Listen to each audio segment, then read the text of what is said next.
बिस्मिल्लाहिर्रहमानिर्रहीम। अस्सलाम वालेकुम।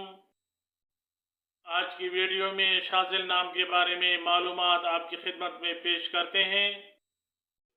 देखते हैं कि शाज़िल नाम का मतलब क्या है और शाज़िल नाम के लिए लकी नंबर और लकी डे क्या हैं। शाज़िल नाम के लिए मुवाफ़िक रंग, मुवाफ़िक पत्थर और मुवाफ़िक दाँत कौन कौन से हैं। शाज़िल नाम की इब्तिदाई तारीख अरबी ज़बान से निकलती है। शाज़िल नाम लड़कों के नामों में शुमार किया जाता है। शाज़िल नाम को उर्दू में शीन अलिफ जे लाम से लिखा जाता है।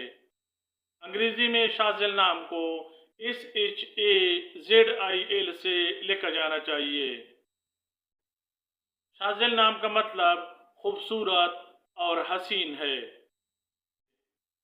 रिसर्च के मुताबिक हिस्सों के हिसाब से देखा जाए तो शाज़िल नाम रखने वाले अफराद के लिए खुशकिस्मत नंबर 3 समझा जाता है।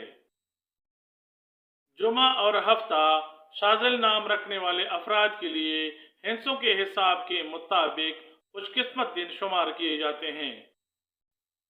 खुशकिस्मती वाली रातों में हिस्सों के हिसाब से शाज़िल नाम रखने वाले अफराद के लिए तांबा और लोहा शामिल हैं।